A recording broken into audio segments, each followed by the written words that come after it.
All right, everybody, welcome to Collaborating with Artists, the writing panel. This is Tempo, your writing half of the panel. My books include the Windfall series and the Sixes Wild series, both of which I have had help from my co-panelist.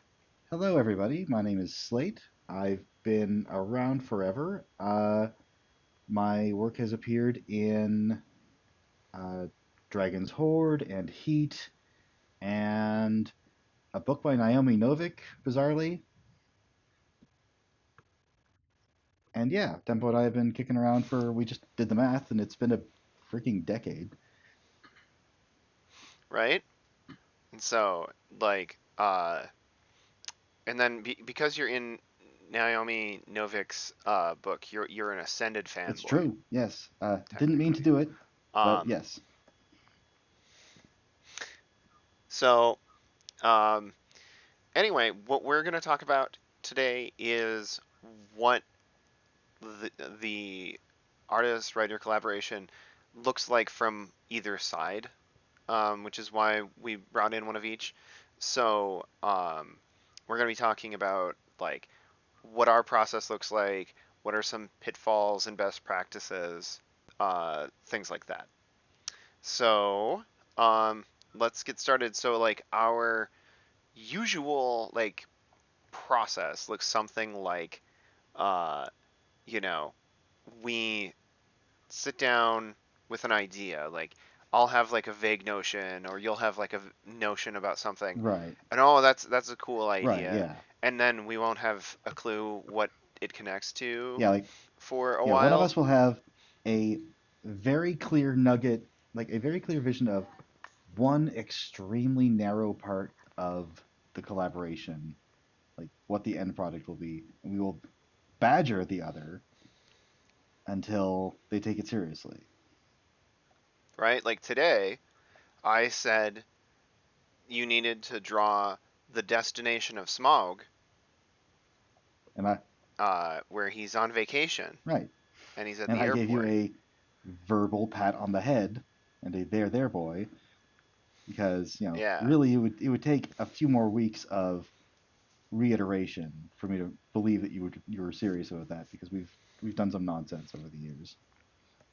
Well, and like one part of an ongoing collaboration is that I find useful in our dynamic is that like we are willing to goof around and like make halfway serious suggestions because that's part of Right. creativity.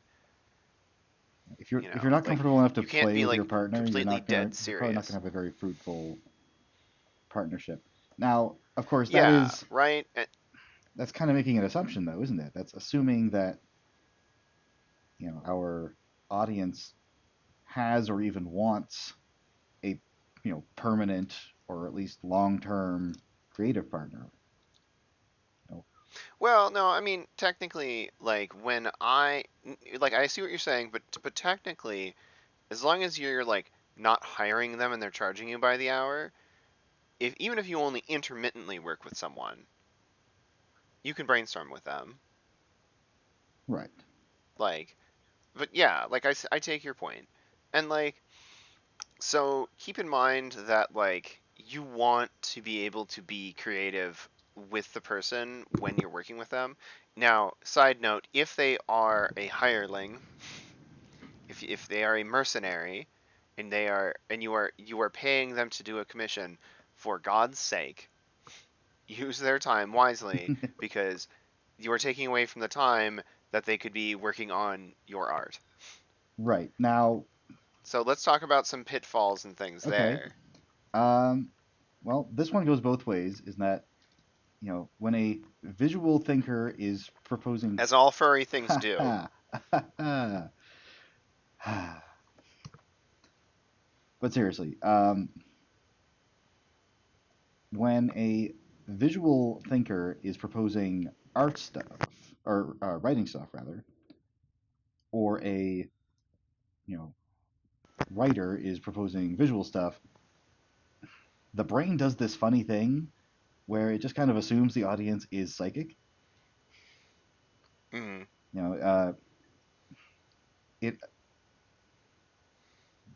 it kind of glosses over the parts of that process that you don't know how to do or that aren't super important to you. So I might suggest, a really cool visual and then just be like, okay, tempo, figure out how we get there. Yeah, yeah, like, and then,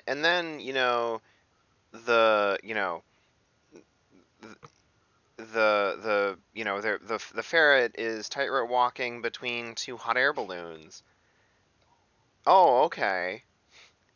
And in each hot air balloon, there's a giant egg. It's a weasel in between the two. Oh, okay. I think it's really great, and we should do something with that. And that'll go in the pile of things that we should do something with at some point. It's a big pile. By Um, God, it's a big pile. yeah, and like it's worth keeping track of such things, like writing them down or doing a thumbnail sketch, like just some little things so that you can kind of go back to it, because then you don't have to store it in your brain.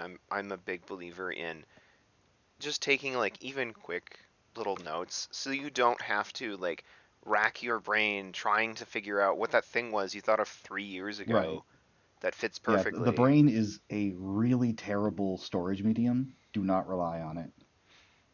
Yeah.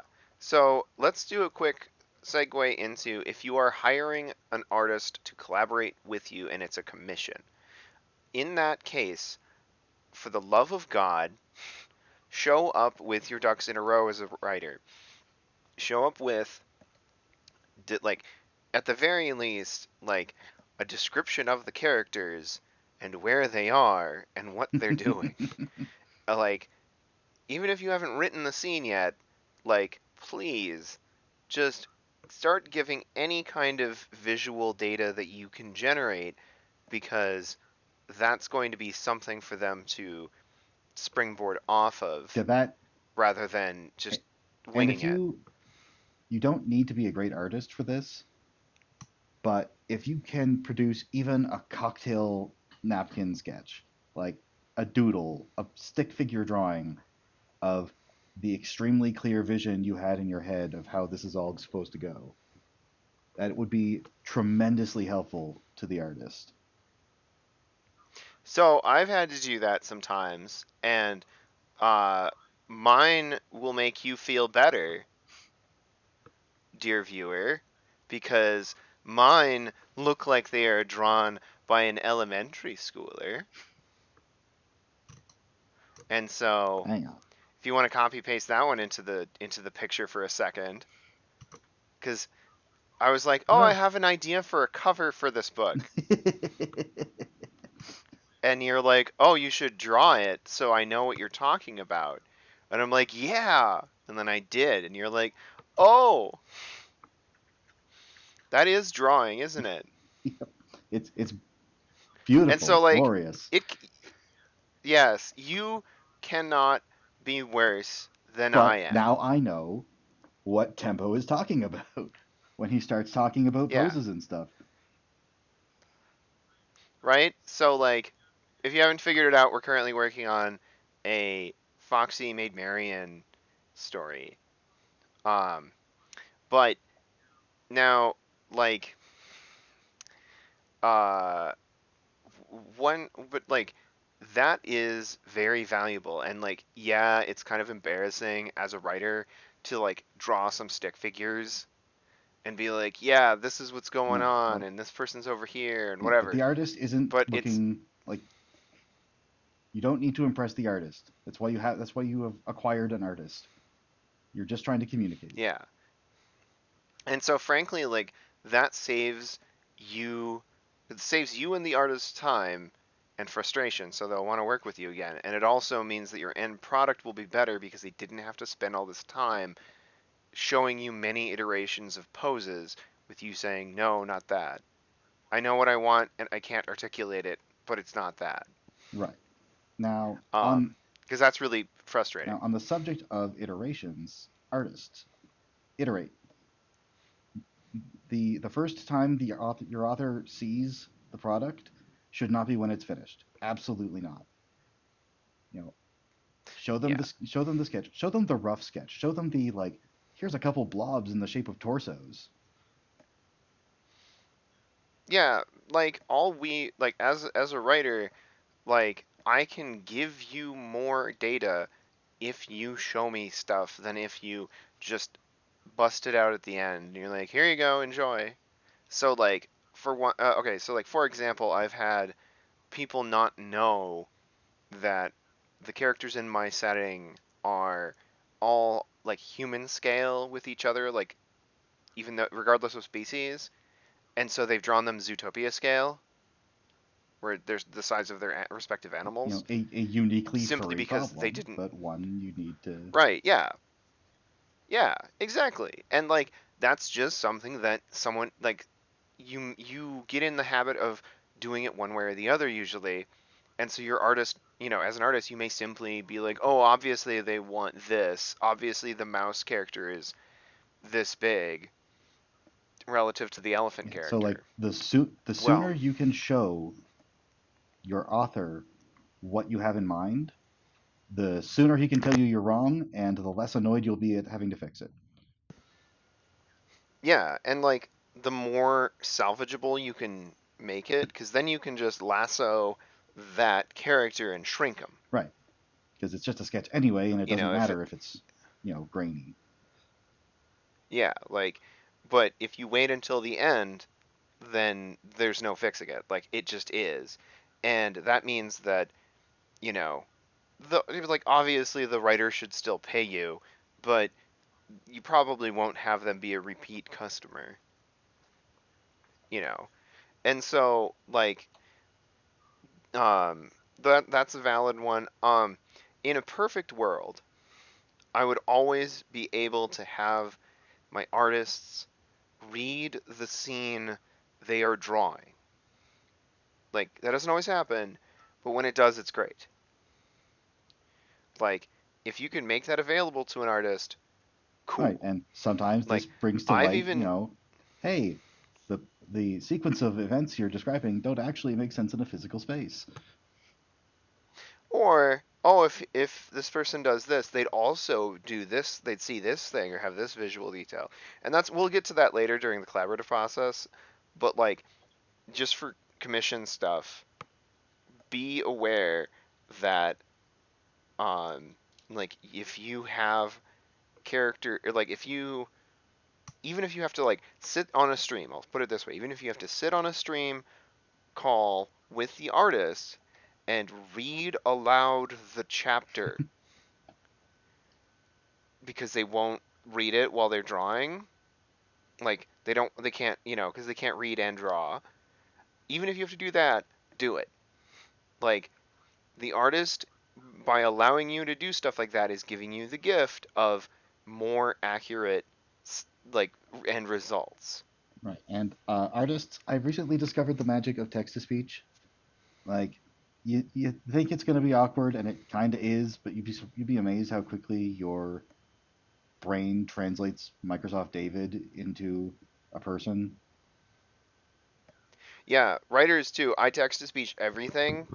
Um, that all like, and it all sorts of things in a day, and it allows me to find errors in my own work that I can't find from looking at it for the upteenth time. So yeah. But so as far as things to best practices, so we've talked about some pitfalls. Let's talk about the best practices when commissioning.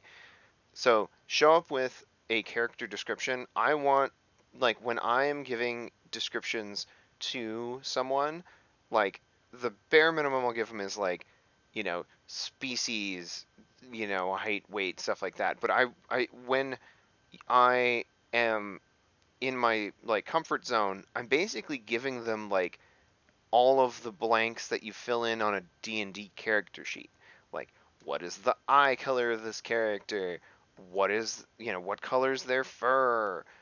How tall are they? How much do they weigh? What are they wearing? Stuff like that. Like, just down the list. Like, imagine you are, you know, dressing somebody to go on stage to play this character. Like, what are they carrying with them? Like, what's going on? Because, like, if you add pointless information, that doesn't matter. Your artist will just ignore it. Like, oh, well, this is they have a picture of so and so in their wallet. The artist won't care about that and it will move on, but like the like it just put err on the side of putting more information out there because the artist can reference back Right. And to if it. the character already has a concrete look, an absolute like a set known you know fur pattern or clothing style, or he's got some kind of crazy you know earring that's really specific. By God, give your artist reference. Yeah, like artists are not gonna be embarrassed or something that like you have other art. Like that's not like they'll be like, oh cool, I can reference that, I can work with that. Like when I was working with Shinigami Girl for the cover of Six is Wild and Sidian for the comic book, the like showing them each other's work made both of them more confident in how the character looked and had helped develop things and stuff like that.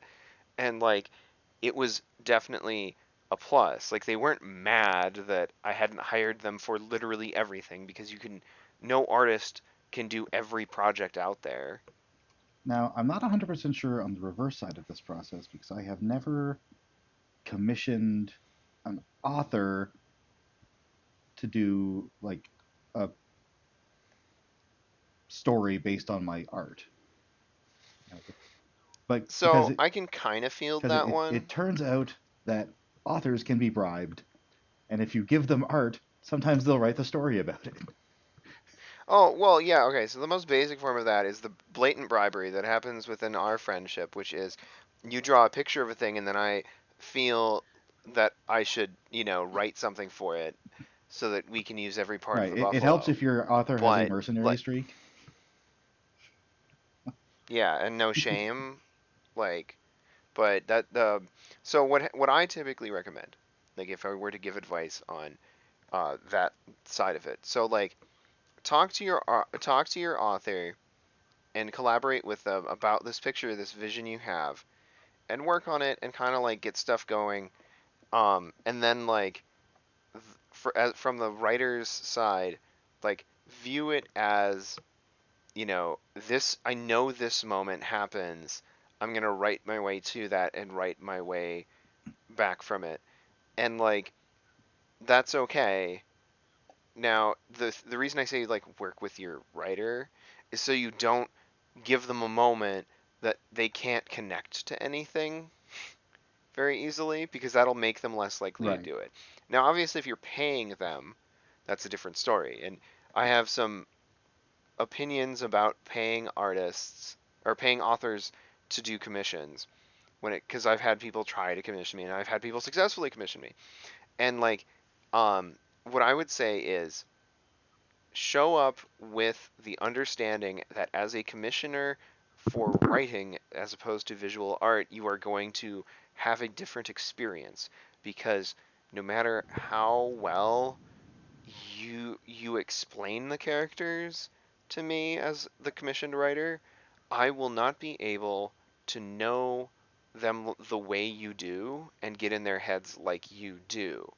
And so like what I would say is like a better goal would be to get them to write something that's not as introspective and has action Right. beats, has things happen. Particularly if it's the first thing they have ever done.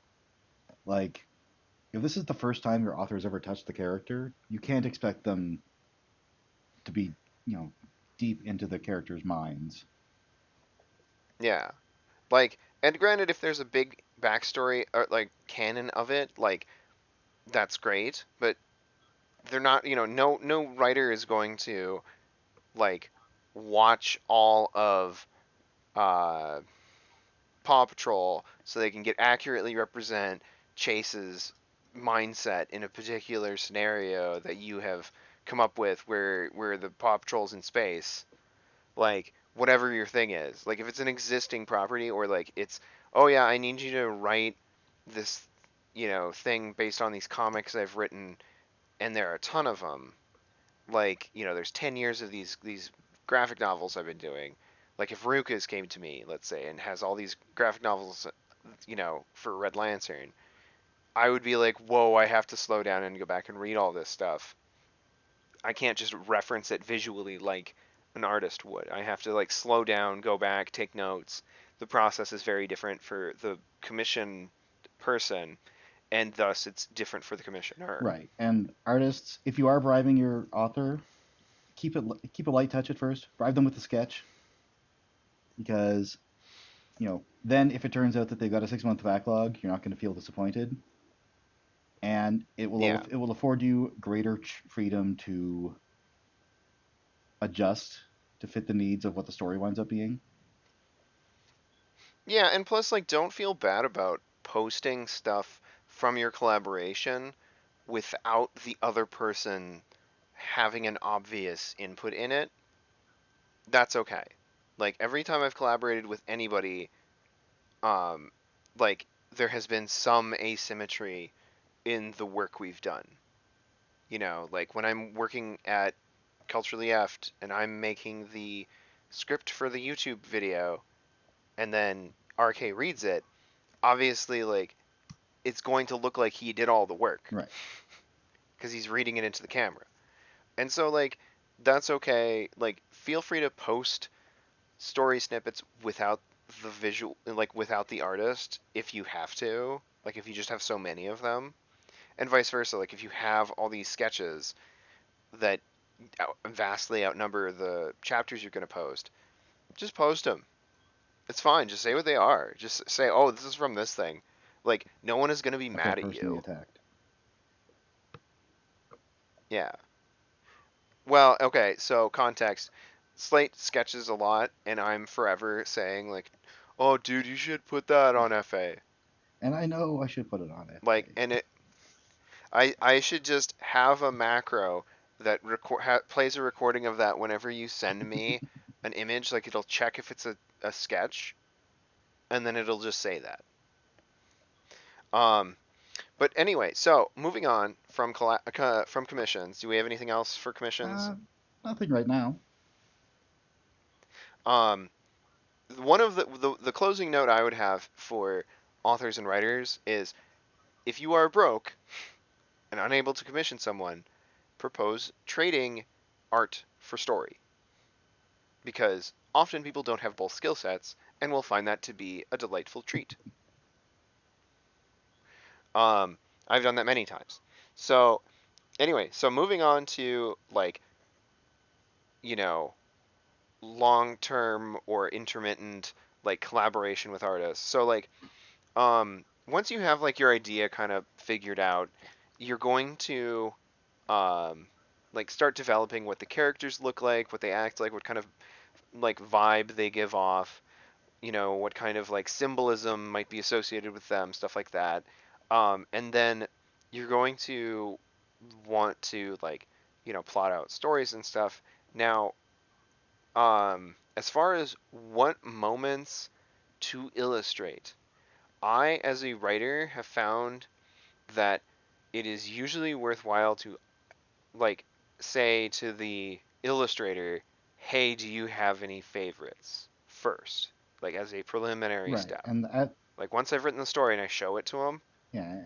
just like, at my. Go ahead. Nope. Hello. Hello? Go Weird. ahead. All right. I was gonna say, as an author, or sorry, as an artist, as you are reading the story, keep an eye out for passages that evoke imagery, like things that stand out. Uh, Failing that, look for passages that are really important. Like, if you cannot, Yeah, like a turning yeah, point. if nothing springs to mind, like if nothing jumps out at you as being like, oh wow, that's a really cool image, I want to draw that.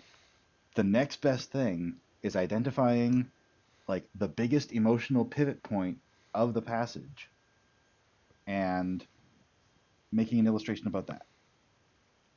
And maybe that means you have to go back and forth with your author about like, hey, like this is really important, but the character, you're not talking about like, where the character is or what they're doing.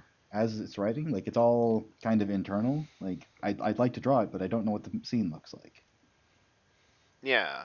And like that sort of feedback as an author is valuable because it inspires you to put visuals in there, just like seeing the sketch will inspire you to put more visual details in there, which is great.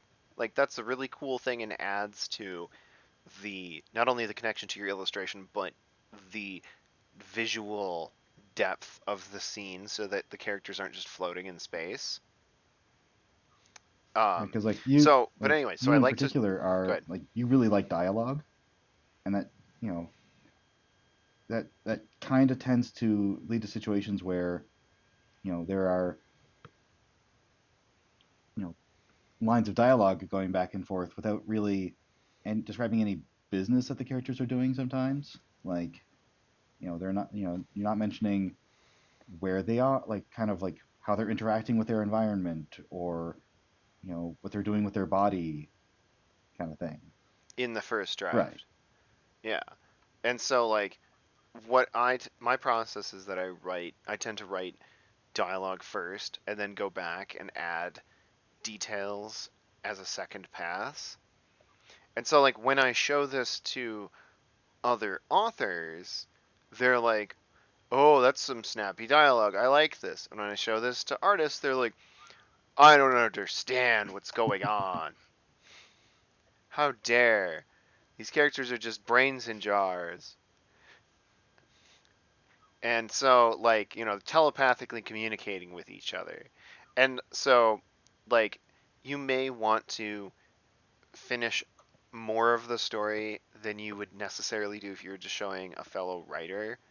Like do the second pass for details and stuff, because that again adds into that feedback loop of creativity of like they see an interesting detail, thus they do an interesting thing with it, and then you get to feed off of that.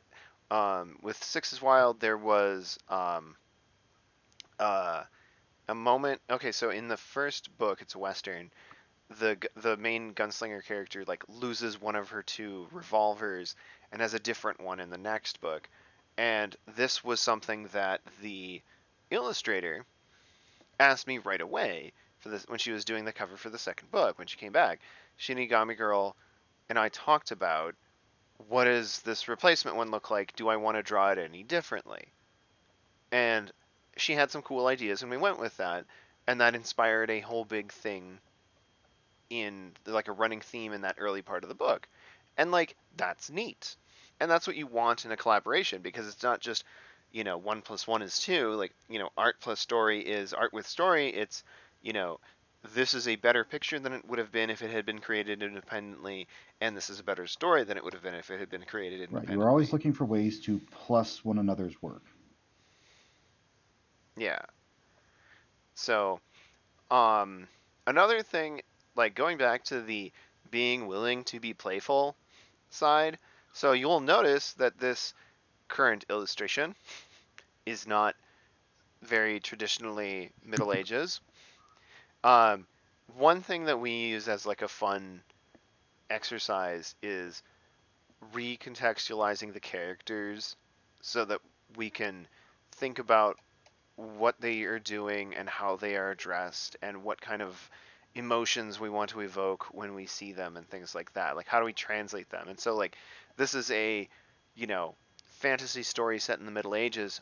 Well, we don't live in the Middle Ages and we don't aren't super familiar with like what different garments and things would necessarily like give off as a vibe. And so sometimes it's helpful to say like what's the modern day thing that we would do here? Like, you know, what would modern day Robin Hood dress like? What would modern day Maid Marian dress like? What would they do? What would their jobs be? What would they, have as accessories? Things like that. And then you can reverse engineer that back into the setting you're in. Like, oh, I'm doing this sci-fi character and this visual artist wants to know what other gadgets, you know, Captain Space Guy has besides a ray gun? I don't know. Well, okay, like then if you don't know, that's not very interesting. But if you think about like what what gadgets would this person have in the modern day, then you can extrapolate that into the future or the past or the fantasy world or whatever you're doing. You know, oh well, I have my keys. Okay, well maybe he has an identicard if he's in the future, or he has skeleton keys if he's in the past, or he has gems on a ring that unlock things if he's in a fantasy setting, or anything like Right. that. Like that's you can translate those And as with objects. your bribery sketches, it's good to keep these light. Don't invest a ton of them lest you accidentally spin off into a different version of the same universe with like the same characters in different Okay, places. so let's talk about branching universes that we sometimes accidentally Mm. create. Um, so uh, the Six is Wild Windfall universe has within it a an in-universe TV show called Majestica and the Defenders of And Pegastar, which within it has a reboot, like branching off of it, and this that this is the modern and this reboot of it. became something of a rabbit hole. Yeah, so like it's fun to do this, and it's a good creative exercise. But uh, this has paid no dividends No, yet because you know, for all of its right? Yeah, development. we have talked about like characters and their backstories and their powers and their relationships to one another and how those can change and what how they differ between the version in the 80s and the modern reboot, and none of it matters because the story in which they are a background detail has not been written. Yeah, like there are fleeting references to this franchise in universe at best, like at present. And so like I would essentially have to write the story where these guys are background, like this is a background element and it's a recurring theme. Or I'd have to jump in and write like I've toyed with the idea of writing Majestica and the Defenders of Pegastar as this absurd, we're going another level deep Inception thing in the Right, like write it as universe. its own thing and then have it be a fun Easter egg in the much more grounded, quote unquote, real world of the Windfall books. And like one of the Yeah. solutions was, I call it a solution. It's kind of just trading your problems, but one of them was ringtail. Like the idea of we are coming up with all these cool space ideas, but they're going to be a meta joke within this other story. So why don't instead we make a space story, which is great on paper, but it means you're still not writing Windfall. Like, Yeah. And like, you know, make sure that you are uh like keeping in mind what will actually be in the story, especially like later on in the development of a thing. Like you can have these, you can make notes for next time and whatever, but then set them aside because like it's easy to get drawn into that. And like, if you really, really want to follow your muse and just write this crazy off thing off the side, yeah, go ahead and do it. Like, it won't hurt anything.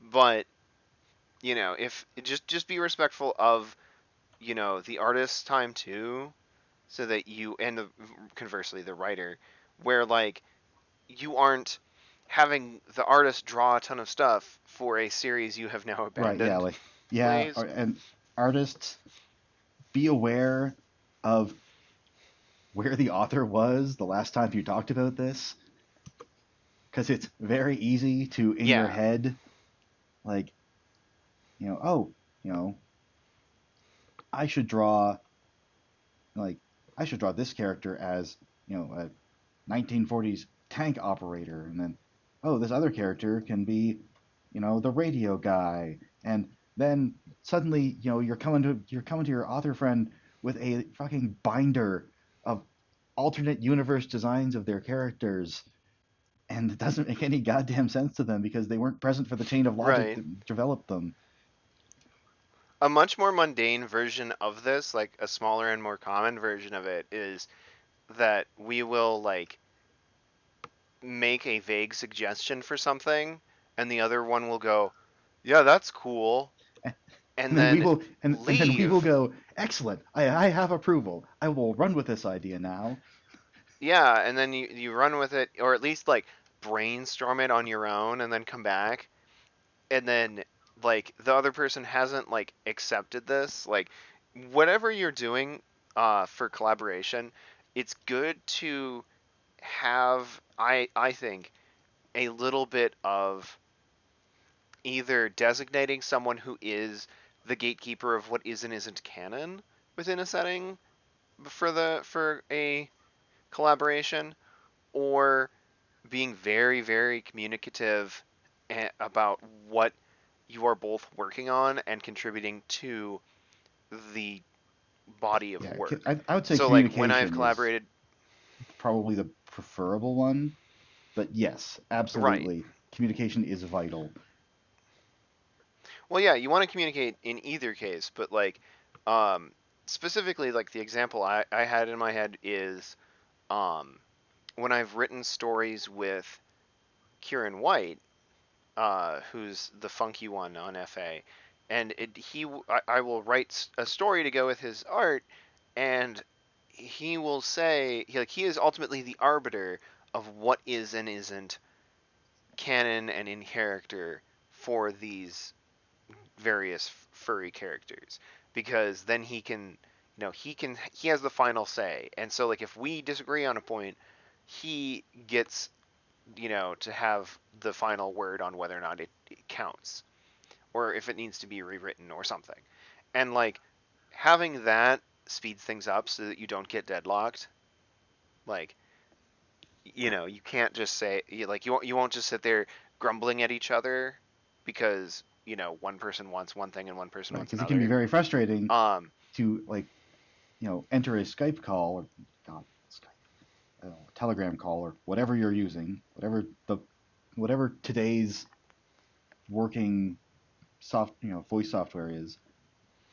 You enter a call all excited because you've come up with a really cool thing from that idea that you were talking about a few days ago, only to have your partner go, "What the hell are you talking about? Why have you decided this thing arbitrarily?" right, like I don't even remember that. What are we talking about? What is going on? Or like, oh yeah, I vaguely remember saying that's a neat idea, but like yeah, like remember whose story or series or whatever it is. Like if you're the one showing up with the canon of this thing for your comics as an artist and you're working with an author friend, you can tell them like, "Hey, at the right at the beginning or whenever, hey, remember too that this is like my baby. Like I kind of have to like have the final say on what goes on in this universe because it's like my thing, and that's okay." Like I think especially if you're like upfront about that kind of like setup, people get it. Right. Like because then it's the difference between being canon and being fan fiction. Yeah. So Presumably if you're an author, you have not gone out of your way to find, or sorry, if you're an artist, you have not gone out of your way to find an author only to produce something that doesn't actually, like, can't actually work within everything you've already made. yeah, another thing that I want to talk about is differences in like story types and what kind of thing they should turn into. So like there are stories that are well suited to being a comic. There are stories that are well suited to being a short story or a novel or whatever. And like don't try to make things fit a different mold. than they naturally seem inclined to. Like if it has a lot of cool, interesting visuals, it might be a good comic. You know, if it's a person sitting in a room thinking, it's probably not going to be a good Right. comic. But if it's there's a lot of action and a lot of thinking, that might be a comic because you can have, comics can stretch time in ways that an illustration can't. Yeah, yeah. And so like, there have totally been situations in which we have bounced an idea back and forth and then figured out that it's a comic or it's a short story or it's whatever, simply based on like the shape it ends up Right. taking. And so you won't always know in a collaboration like who is going to be doing the lion's share of the work on a given thing. Um, let's see. So yeah, like uh, that's useful. Let's talk about feedback. Okay. So like uh, I like to tell my students when I teach creative writing to always give at least one thing they like and try to give it right away so that the person feels like you're not a jerk. Um, so here's the thing, like if even no matter how businesslike an artist comes to you or author comes to you as like how professional they're being, they still have a human heart. Like they still are vulnerable to, having just someone say like, "Oh, here's a list of what's wrong with this thing. Go fix them." That's no fun. Like, and I think that society kind of trains us to think that way because like that's kind of how school Well, works. I can Like, I can I can tell you from experience that this is how a professional creative job trains one, because mhm, generally there is no time, like, for th- feelings. basically, but like it is most efficient to tell, to mention the parts that aren't working so that you can move on, and you just kind of eventually learn to interpret a lack of criticism as praise, and it's hard to remember that not everybody does that. Yeah, like, and then if you try to do that in your personal life, like they'll think you're a Right, negative yeah, no, Nancy, do not do this in your personal life. Do not. right? Like, it's kind of like if you were, oh, what was it? Like one time I had a friend of mine say, uh, he's like, yeah, he's like, he came to me all like proud of this. He's like, I told my girlfriend that now that we started dating, I told her I love her, and then if any, she's just supposed to remember that until and I'll let her know if anything Oh changes no! on that front. And he was like, and I'm like, dude, no, no, why would no? Communicate your feelings moment to moment, please. That's okay. Like, no. And he's like, why? Like, I thought that was pretty cool. I'm like, no, dude. Brutal. She's gonna just be like, wow, he hasn't mentioned he loves me in like 5 years. Yeah, they didn't date super long. Anyway, so like but that's the thing, like when you are doing this collaboration, especially when you're doing it like for free, like when it's just like friends hanging out doing stuff, it is going to work differently than, here's a list of things to fix and I'm paying you a whole Right. bunch. Like really, you want them to be psyched about the project because that's what's going to get the project to happen. You know, so with here's how to talk as an artist to a writer.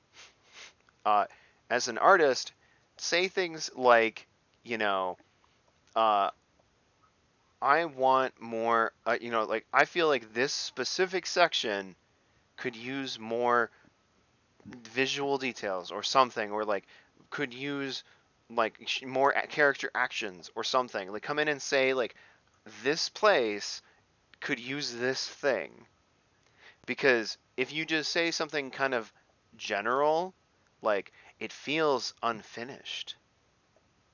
is, like, well, that's not very helpful. Like, I don't know what to do with that information. You know, um, come in and say, like, not only where you want something fixed, but ideally, like, what you would suggest to fix it. Again, you don't have to be like a super duper savant who knows how to write and draw. You can just be like, I feel like I don't know what's happening here and I want to. Right. And that'll help a lot, you know. And then the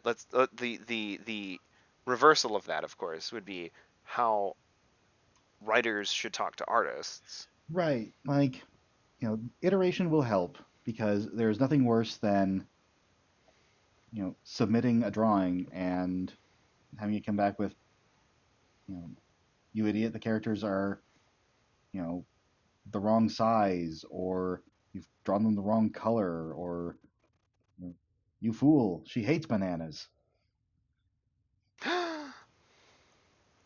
It's central to her So you will character. save yourself a lot of heartache by, you know, showing, kind of showing your work, uh, making, not making any huge decisions, basically, without running it by the author, assuming that, that is the direction the collaboration is going. Hmm. You know, the author needs be specific. Like you know the whole like the paint over here is quite helpful actually. Like, once again, this is kind of going back to the background. I really don't mind if I send a sketch and it comes back covered in red marker because it's all digital anyway and it's all layers and I can just fix it. Yeah, like, I have done that for you and for other people where I've been like, no, no, no, this thing, turn this because this, you flipped this backwards and it doesn't make sense now, or whatever. Like the you know doodad on their shirt, like the Lord of the Rings uh, cloak clasp leaf is now backwards, and you must Right? flip it Yeah. again. Yeah, You know, in the process of drawing, you've flipped it too many times and you've lost track of which direction things are going to go, and now the main character is left-handed, and that would break this other scene. yeah, exactly. And so um, feel free to draw on that, like literally scribble on it, even if you have to like print it out and draw on it because you have no better options, and then take a picture with your phone or something. Like, it doesn't Right, matter. You don't need it to be high fidelity. You just need to communicate information. And when you're communicating to an artist, you need to communicate as visually as you can because it's much right, faster. because if the Like, artist is left to interpret your ramblings, then you're right back to square one. yeah, like many a time have I said, and not just to you, like this is to visual thinkers in general. I will be like, here is a sequence of like, you know, descriptions of things. And if I don't get super visual about it, like if I don't, and if I don't like show pictures or like draw a sketch or draw a layout of a room, then it's kind of ambiguous. Like, it's just like how you wouldn't play D&D without a map because half your players would just never know where you Right. are. And it would be all very vague, and the room would be ill-formed if they tried to draw it. Like, it would just be, you know. And so, one thing I really like that we have done in the past is uh, doing crazy stuff like sketching out the floor plan of a house. Now, sketching out the floor plan of the house was only mildly crazy. The crazy thing was when we gave it to an architect friend and he went and modeled the damn thing. Right. But it It helped a helped lot. tremendously. It was amazing. Let me pull up one of the pictures that was a result of that. But yeah, like, so let's talk about as an artist, what do you like about having a layout of a room? Like, you know, say it's like a bedroom and you know what side the bed is on relative to the desk. It's just a matter of keeping things consistent. Like if we are never going to see a particular place again, then it doesn't matter. But if this is the main setting of a story, say, and it's very important that the details remain consistent, then that means that if you're working from an existing floor plan, it means that everything will be consistent down the line. It means that it will remain a real feeling physical space that the audience can believe, and they can, you know, you won't be doing any like Simpsons stuff. Oh, God, even that sounds churlish. The Simpsons isn't even trying for that kind of thing. It's not one of their priorities. But when you're creating a physical space, if you have a consistent layout, it helps the audience feel like you're there. It means that it means that Yeah, they can say like, yeah, oh, exactly. It makes it oh, feel like, oh no, I know this character's in the kitchen, and I know this character's in the laundry room, and that means that, but the laundry room's right next to the kitchen. That means that character can hear. this, yeah, and like it's just like I don't know, a character sits down on the bed and that jostles the desk because the desk is next to the bed in the room. Well, if you draw the desk on the opposite end of the room, now that doesn't make any sense. Stuff like Now, I that. will caution authors real quick here. Uh, Understand going in that to ask for help with something is to cede some control of it. The by even an artist who is working with a full like model sheet of your character and a full write up of his background, it's not possible for even the best informed artist to take a picture straight from your brain and put it on the screen. There will always be something of the artist there. He will have to make decisions. Yeah.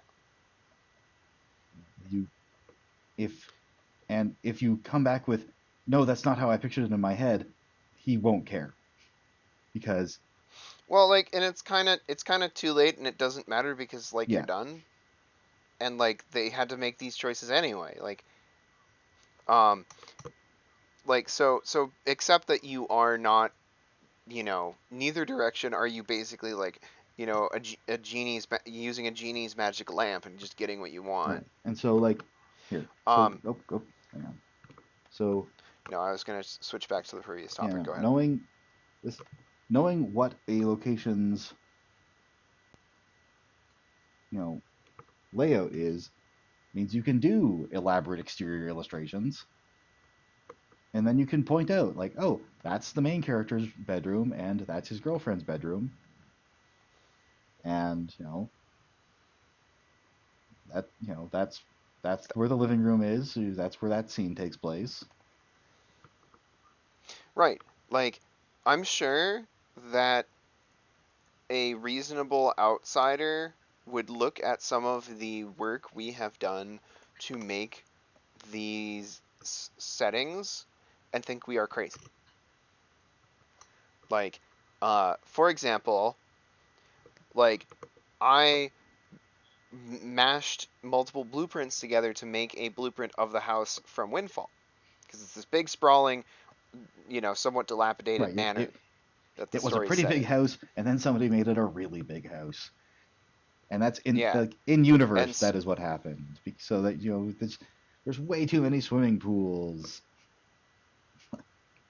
yeah, it's run by otters, so You know, and like so this house, then we took it and we collaborated with another friend who did the visual, like the 3D modeling, and that resulted in these really cool things like this striking illustration that he could throw I in just there did. It's gone now. of like, yeah, of um of the exterior is based on this thing, this interior map, and like I couldn't make that 3D model, nor could I draw the thing Right, based and it on it. also creates interesting, But like we say, from the outside, it does seem crazy. I expect a lot of authors do stuff like this because it creates a lot of really cool, like, you know, really cool kind of emergent properties where, oh, our architect friend comes back with, hey, the blueprints didn't quite mesh together in this, that, and the other way, and it's created some weird like, you know, stairways that go up halfway and then become half the width, or Yeah, these built, or these rooms, like a yeah, secret like these rooms room. appear to be right next to each other, but there's like this weird space between them. Yeah, which is great. Like that's a great thing as a detail to have in an author's story. It's also an otter story, but in an author's story, because you can then bounce off of that and say, okay, well, what's in this room that can inspire a whole scene? And like I, working on that book, had this stuff printed out and like on my desk so I could look at it, those images, so that I could say, okay, that's what this looks like from the outside. Would I be able to from see into the kitchen from the dining room, or could I just hear? What's going on? Because otherwise, like, you tend to play it safe and say, oh well, they just talked and you couldn't see each other or whatever, or oh, like uh, this character, is just assigned to room such and Right. such. It creates the kind of limitations that feel restrictive at first, but really help. Yeah, because otherwise every house that you write is just going to be like your childhood home or something, or like your Right. friend's house. You know, like so. Anyway, all right. Well, so for the last part of this panel, um, let's do a quick uh, rundown of the Marion book and how collaboration has worked in Mm, that. okay. So the Marion book is like a Robin Hood Maid Marian story set in medieval England, and Maid Marian's the main character. And like Robin Hood is still there because why the hell would you write a Robin Hood story without Robin Hood? And so like uh what we have bounced back and forth are things like, you know, how does this character dress? How does this character hold herself? How does, like what kind of gear does this person Right. Like have? how does What does it art look like? Is it specialized for their right, yeah, like species? that is the kind of thing that I like to figure out. Like, how does Like the ear thing. how does armor work in this setting? You know, is like, how do species relate to one another? How do they live? Like, do they live together or separately? Like, there are cultural factors bringing them together, but are there practical factors keeping them apart? Do they? Also, like just basic stuff like how do their hats work? Yeah, Like so Marion, we wanted her to have like a medieval looking hat of some kind. And so we like went through a bunch of crazy iterations of like, yeah, instead of one big cone on top of your head, you get two smaller cones on each of your no, ears. no, she looks like a And Final like, Fantasy oh villain. Can't no. do that. Okay. Yeah, like, okay, well, what do we do? Oh, well, maybe she has, you know, a big, you know, canoe with the ends cut off stuck on top of her head that just goes over both her ears. Well, maybe, but then, like, what happens when you move your ears? Well, you know, that kind of stuff. And, like, bouncing those ideas back and forth between artist and author means that you can look at them from multiple angles. Like, does this make sense in the setting? Does this make sense, like, mechanically for this character's biology? All that good stuff. Right. Also, like, having an artist involved has made me make my characters have different, like, body types, like silhouettes that could be recognizable from a distance. Because as an author, you don't always think about that. You're just like, this character has a little label floating above them, like in a video game, and it just says their Right, because you're name. mostly thinking of them in terms of their character traits and their purpose in the story. Whereas I'm doing a lineup and it's like, okay, so, you know, like how tall is the Shetland pony compared to the fox? Yeah, exactly. Like those are interesting questions to work out, and both artists and authors have, cool things to contribute to that.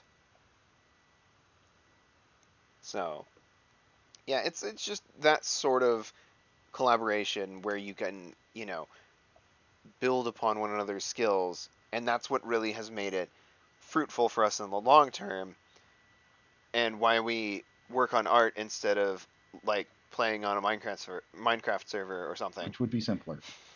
Like because it would be much simpler. And so, yeah, like it would be, like much less emotional investment if we were just like playing Call of Duty. But like the thing is, like approach it with like the understanding that the person you have brought on board thinks differently from you, and that is why you wanted their involvement. And so be like, okay, how can I convey this information to you and be cool about it, and like not be like, oh, you're stupid, you don't understand. Like, okay, well, you don't, because I try never to do. I try not to be like, you're dumb No, that's when I that get that is frustrated. harmful to the creative process. Yeah, like you don't. You know you don't get it. Like, no, okay, clearly I'm not explaining it. Let me explain it properly. Let me explain it a different way. And so like, hence the stick figures, hence the character D&D character sheet kind of stuff. Like, I don't care if you have to literally fill out the D&D character sheet so that they understand what you Right. mean. Like, if you have to quantify it It's that way. all about communication. If you have to dance on your head to give your partner the Hmm. information they need to do their part of it, do it. Oh, like I have literally taken like pictures of myself doing a weird pose and sent them so that you understand what I'm talking about. Like, I have like just I've done all kinds of weird stuff to get the point across. Um, you know, like other authors. I had an author one time ask if when my hand was in a specific position, my knuckles were exposed, like protruding, because they knew they had really skinny hands. And they always drew these bony protruding That's great. knuckles on characters with fur, and they're like, I've come to the realization that I only ever draw my own hands, and I'm like, I will literally send you pictures of my hand right now if it will get this picture done. It does not matter. And so I was just at work being like, take pictures of my hand. Hope somebody walked by. What's that guy doing? Ah, he's taking some pictures of his hand. But whatever. It doesn't matter. Like, that is the kind of, like, you know, uh, like, 1 plus 1 is more than just two. Like, you're more than some of your components. Like, you're willing to, you know, bounce ideas back and forth. Right. And, like, do the assist. So, anyway, I think we're running out of time. Uh, What are we at? we're at just over an hour. Okay. Well, thanks for joining us, folks. Hope you had fun. Check out our stuff. Our links to our galleries will be in the description. Um, and if you want to buy Windfall or uh, Dragon's Horde or Heat, we'll throw some links in there Absolutely. too. Um, all right, and enjoy the next See you later. panel. Thanks for coming by.